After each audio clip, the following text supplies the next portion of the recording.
Tonight on CTV, we look into the bias-motivated incidents around campus.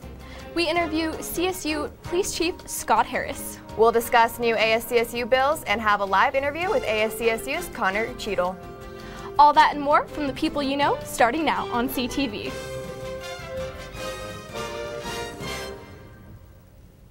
Welcome to CTV News. I'm Sunday Miller. And I'm Isabella Roberts, and here's what's happening in the news near you. From the paper mache noose hanging in Newsom Hall to posters associated with white supremacy removed from Clark C, and now anti-Muslim rhetoric in University Village. This string of bias-motivated incidents affecting CSU campus have caused the student body to stand up for diversity and inclusion. During the past few weeks, there have been 5 anti-Muslim incidents directed towards residents and staff at University Village. Bias-motivated incidents have unfortunately become a reoccurring theme on CSU campus, and students are feeling the impact. For me, they're really disheartening. I'm really disgusted that this happens where I go to school. It always happens somewhere else, but for me, I've had experiences like this, and growing up, the people around me who practice the same sort of faith as me had the same experiences. To celebrate diversity in thought and faith, CSU students held Better Together Day, which is a part of a nationwide project started by Interfaith Youth Corps. This is the 4th year this event was hosted on the Laurie Student Center Plaza, which attracts hundreds of students to free coffee and an open discussion each year. And what it is that we just try to put all of our differences aside in our religion and beliefs and just to come together as one and see all of us as a group and as a unity.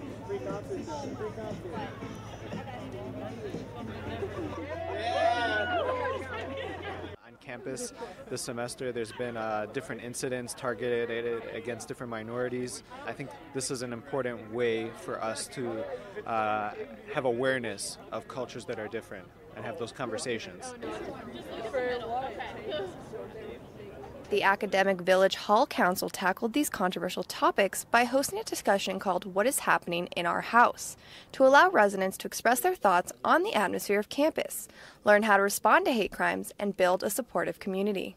Because that is happening, and I think that's where the power of all of us sharing our personal experiences, if you've encountered discrimination of any kind, at some point sharing that is impactful. I'm a pastor, and so when coming from the interesting background that I do feel like I need to be an advocate for that, because I'm the only one who can speak for my personal experience. So I'd rather I speak for it than someone like mumble the words about it. But that is what pushed me to get so involved on campus, is because I want to create a space where people don't have to compromise their most authentic self in order to be able to have opportunities and get involved and be able to cash in on as much of their potential as possible. Anyone who witnesses bias incidents are urged to call CSU PD at 970-491-6425. Bias incidents can also be anonymously reported at supportandsafety.colostate.edu. City Council passed the approximation of approximately $2 million extra for the Poudre River Whitewater Park. The project already has $9.5 million in funding from various sources, reported to be enough as a base project, but the additional funds will help realize the full vision of the project, which was outlined in 2014. This project is expected to be completed in the summer of 2019. CSU's new football stadium naming rights was just bought by Public Service Credit Union for about $38 million. The credit union is expected to rebrand and use its new name for the stadium, which should be decided by early June. Earlier today, I interviewed CSU Police Chief Scott Harris regarding CSU's public safety team and their role on campus due to this academic year's public safety alerts that have been sent out campus-wide. Within the last academic year, CSU students and faculty have received alerts from the public safety team in regards from a shooting off campus to weather alerts and mental health. When you get an emergency alert, that's about an ongoing imminent threat, either for safety from the standpoint of an ongoing criminal activity or a natural disaster that may be imminent. So those go out immediately. Some subjects addressed this year were the white supremacist group, IC Plaza conditions, an armed robbery, and Morgan Library's evacuation due to a bomb threat. Chief Harris affirms the seriousness of these alerts. So the university takes it very serious in terms of our response and our obligation to the campus community as a whole. And when we vet these in terms of how the application of the Clery Act is to this particular event, it's taken very, very seriously. So when we do issue that type of warning to people or that alert to people, I would encourage everybody to take it extremely serious and read the content of that email or the content of that text message and take whatever precautions are recommended. For more information, you can visit safety.colostate.edu. And if you or someone you know would like to leave a tip regarding campus safety, you can visit supportandsafety.colostate.edu. ASCSU discussed some substantial bills last night. Here's Stuart Smith with the report. At the ASCSU Senate meeting last night, 10, count them 10, pieces of legislation were brought to the floor, with 6 of them being new business. The key ones were these 3, on student fee increases, ASCSU's new constitution, and a joint declaration with the Residence Hall Association to support growing the university's response to hate and bias-motivated incidents on campus. 4 of these were approved last night, including the executive job descriptions, the Constitution, we unanimously have a new Constitution. Hooray! and a Lex in support of CU Boulder's student government, which has clashed with their administration this month. What's a Lex? Is a combination of a bill and a resolution. So instead of having to pass each one separately, you can do it this way. The student fee increases that were proposed will be voted on next week and are 1.56% higher than this year for full-time on-campus students. We worked really hard to make sure that we were very cooperative and kept the lines of communication open. That was my goal. While most requests for increases were approved due to minimum wage hikes, a request by ASCSU to lower the student fees for their organization by $1 was rejected. Instead of doing a decrease now by only $1 and then coming back and asking for an increase at a later time. For CTV 11, I'm Stuart Smith. We have with us our ASCSU reporter, Stuart Smith. So Stuart, tell me, what were the highlights last night?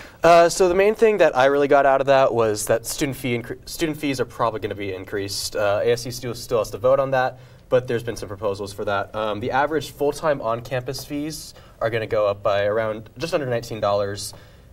In total, people will be paying around $1,200 if they're full-time on-campus students, $480 if they're full-time off-campus, just over $300 if they're part-time on-campus, and then part-time off-campus students are going to be paying just over $200.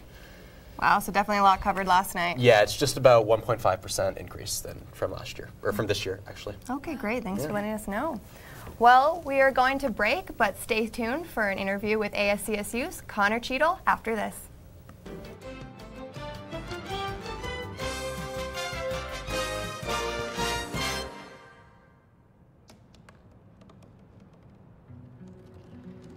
They said I couldn't dream. Called me a piece of trash and swore that's all I'd ever be.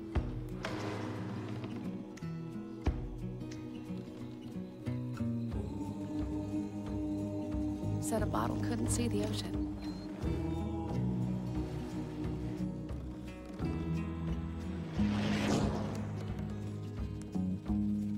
Give up. Go back to the dumpster.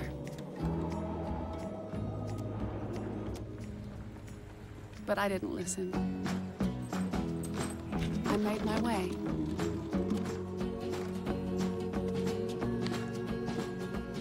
And now, I am what I've always wanted to be.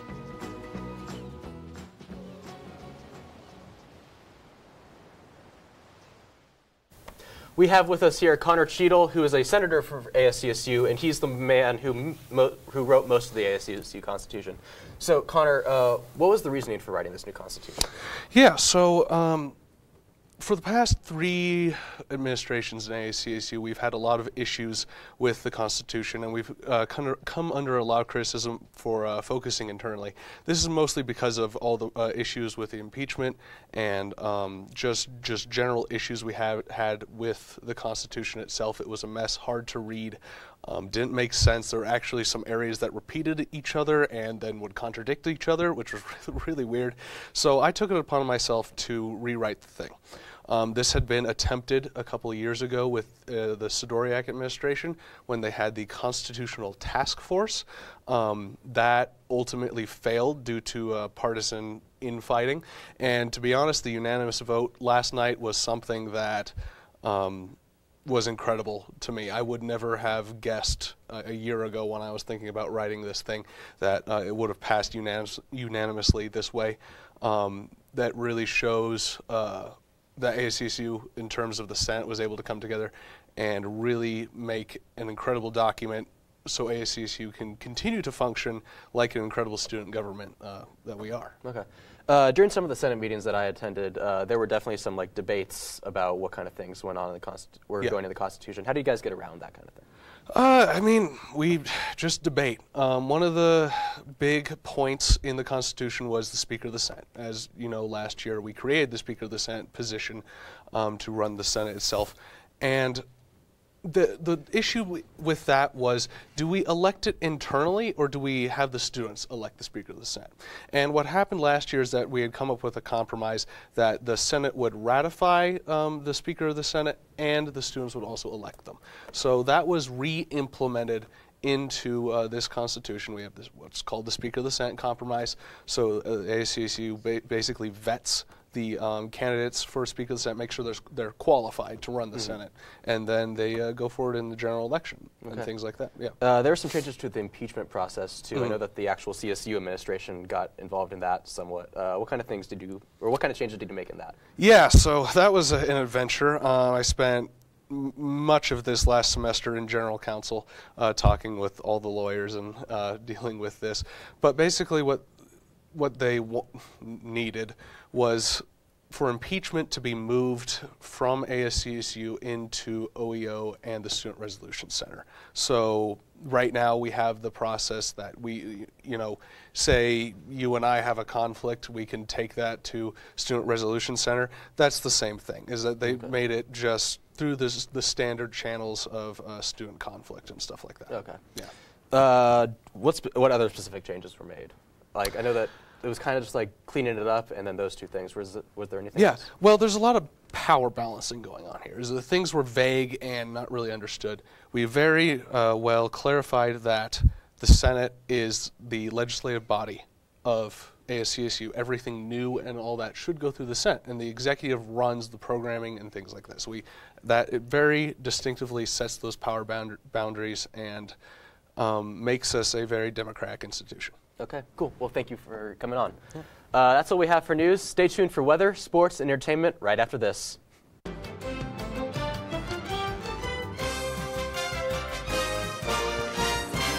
is 90.5 KCSU Fort Collins with DJ Meanbeat, DJ Nightshade, DJ Wildcard. Music to me is one of the best creative outlets that I can think of. An escape from the real world. Music to me is an expression of love. To go from folk to hip hop to classic rock, 1960s bossa nova. With music, there's no boundaries. I work here because I love music, and you do too. Listen, I realize that I'm not perfect, but it all really started to change because you judge me for having a problem. No one is going to know that I need help.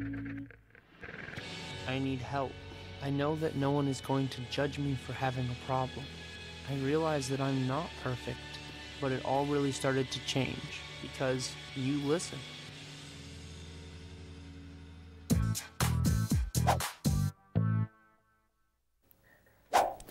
Welcome back from break rams. I'm Weather Anchor Keenan Cozart. It was a warm day here in Fort Collins. Looking at our current conditions at 61 degrees, winds at 15 miles an hour, partly cloudy.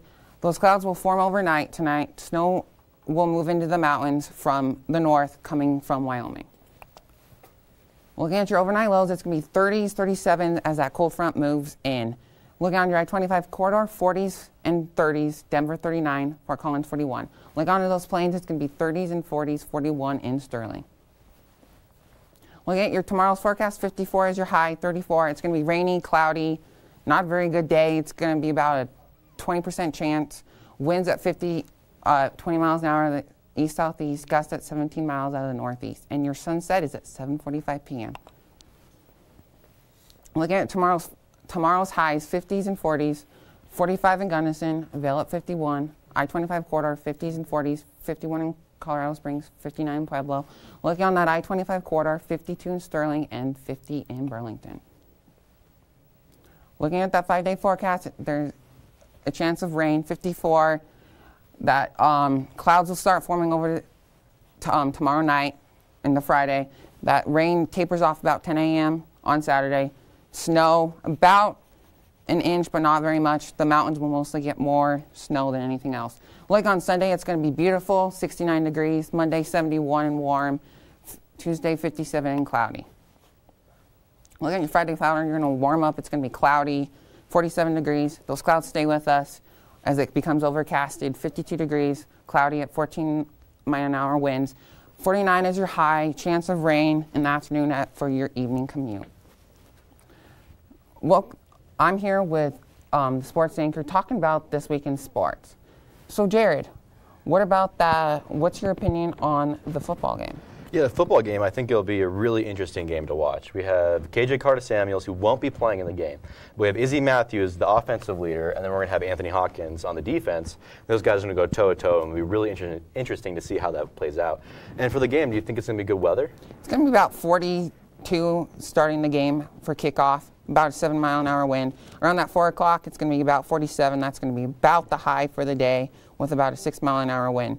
So what about the tennis games on Sunday? Well, a tennis game, I think it'll be really fun to watch. We have them coming off a 7-0 victory against the UNC Bears today, and it'll be really cool if they can bring that energy and momentum over to the Sunday game against the Wyoming Cowboys. And do you think that'll be good, perfect weather for as well? Oh, it's going to be beautiful. It's going to be about 61, like I was talking about on my 5-day forecast.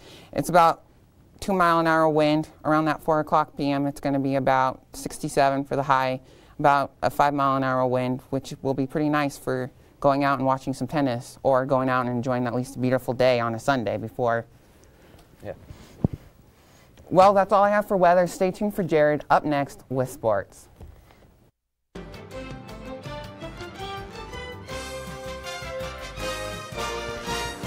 you. You're at the top of your game. You're unstoppable. Nothing can throw you off track. Wait, is that your car? Uh-oh. Yeah, I saw that coming. That will throw you off track. You're looking at around 10 grand in fines, legal fees, and increased insurance rates. Let's try this again. Smart move. Because buzz driving is drunk driving.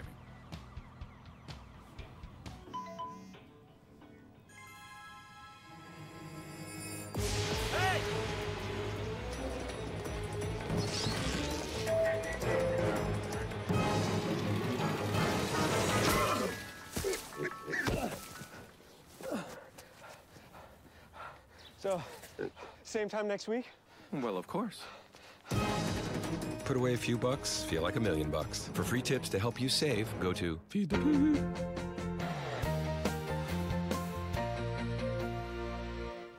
Welcome back from the break into the Thursday Night Sports Show.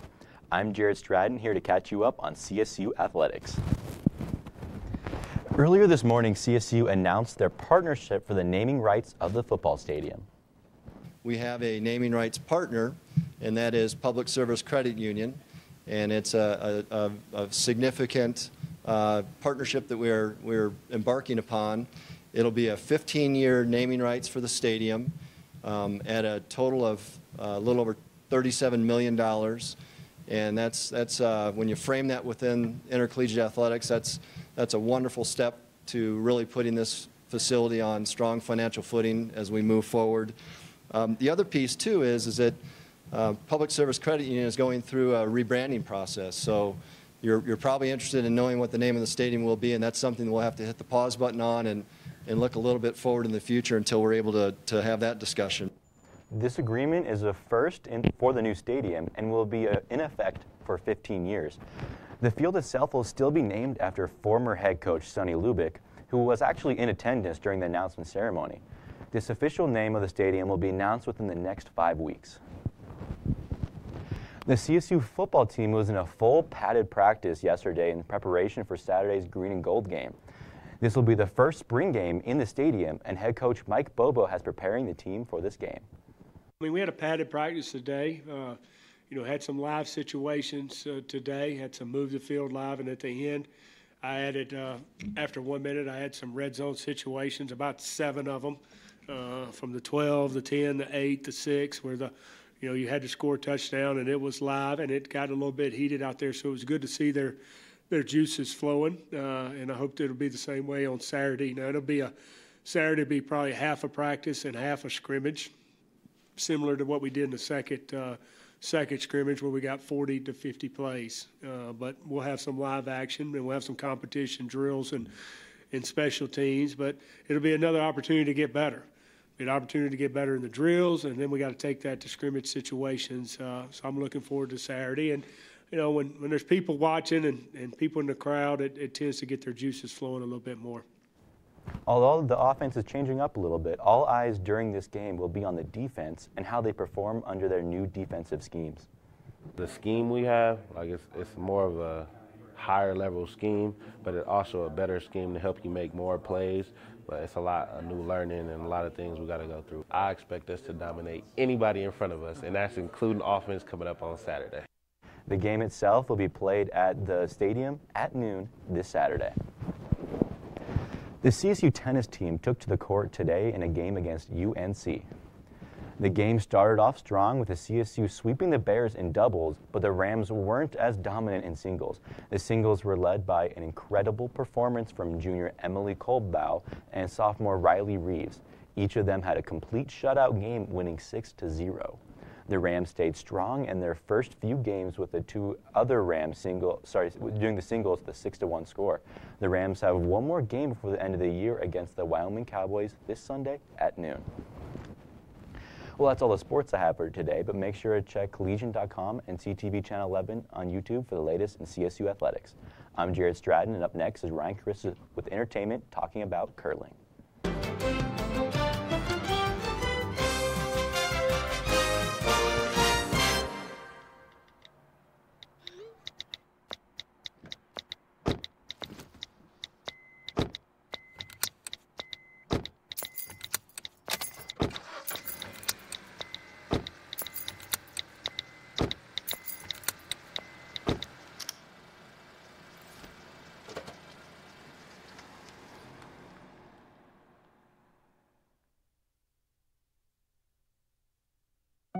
They told me a bottle couldn't dream. That I would never become a superhero.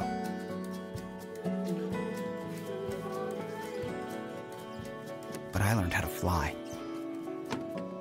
Just to come back in a new disguise. And be the hero that I've always wanted to be.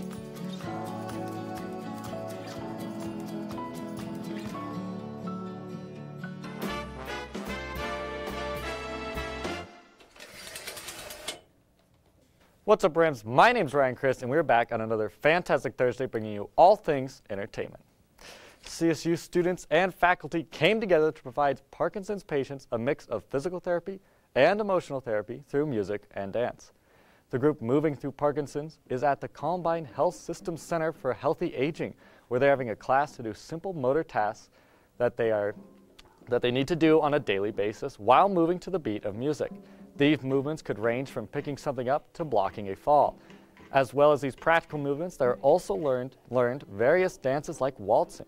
This class helps patients because any movements help their muscles gain a wider range of motion. CSU students from other majors, including humans development and family studies, as well as dance, are volunteering to see how music and dance can improve these patients' lives. If I'm home more times than not, I'm sitting down in a chair. Doesn't do me any good, really. So this at least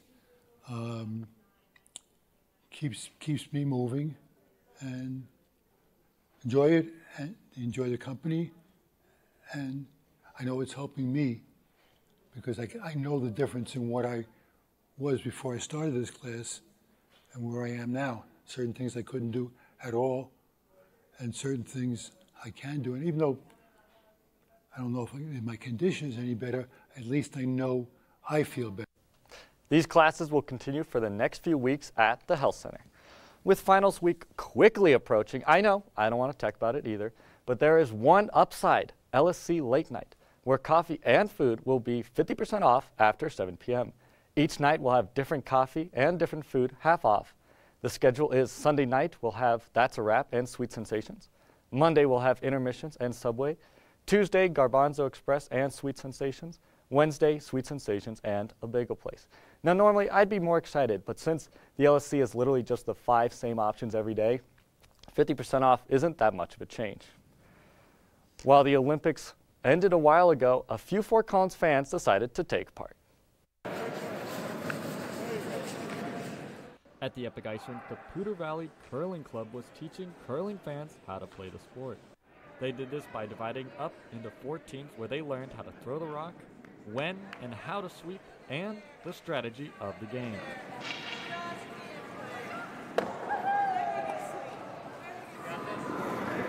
Curling may look easy, but it's harder than you think. Oh, I loved it. It was much harder than I thought, but like by the end, I was getting a hang of it. And the people were great. Everyone was nice and did laugh at the mouth, so that was always good. This lesson was only an hour and a half, but by the end of the day, everyone knew how to curl. It's really fun because, so everybody's shy when they start out, but then like they have an aha moment, like they slide without falling down, or they get the rock past the hog line, or they get it into play. So it's really fun watching how far they come along, even in the space of half an hour or an hour, just seeing them like actually click and think, oh, I could actually do this. That's the best. They'll have more sessions throughout the year, so if you want to try your hand at curling, be prepared to fall. Well, in case you didn't know, tomorrow is 420, and whether you are celebrating or not, here are 3 things to do in Fort Collins on 420. Number 3 is to study. Number 2, at Bob's Beer House, they're having a 420 bash where you can get $4.20 mac and cheese and free beer while supplies last. Bob's Beer House will also feature selective taps from Oscar Blues. Bob's Beer House is on College and Plum. And at number 1, Chiba Hut has a slew of events on 420, ranging from sandwiches being $4.20 to a bread throwing contest to win a free gift card. But there are 2 events that are worth thinking about. Because if you win, you can get free Chiba Hut for a year. And on a college budget, that sounds pretty nice.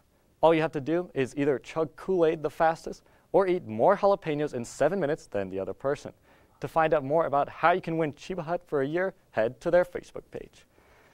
Forrest Gump ran all the way from the rec center to the plaza. Well, okay, not the real Forrest Gump, but someone who looks a lot like him. Now these students are more than just Tom Hanks fans. They're running to promote the Alpha Gamma Rodeo event. This is their philanthropy event where they raise money for disabled farmers across the U.S., as well as donating these funds to support sustainable farming. This run was to help advertise the event, which is on Wednesday the 25th. They ran all the way from the rec center to the stadium and then to the Oval. They even had 4-legged Cam and Lieutenant Dan along with them. And now, it's been a long time since I've had to run, especially running with a camera on my shoulder, and all I can say is, I'm pretty tired. I think I'm going to go home. Well, Rams, that's all the time I have for you tonight. Make sure to stay tuned for our last Monday night sports show and have a fantastic weekend.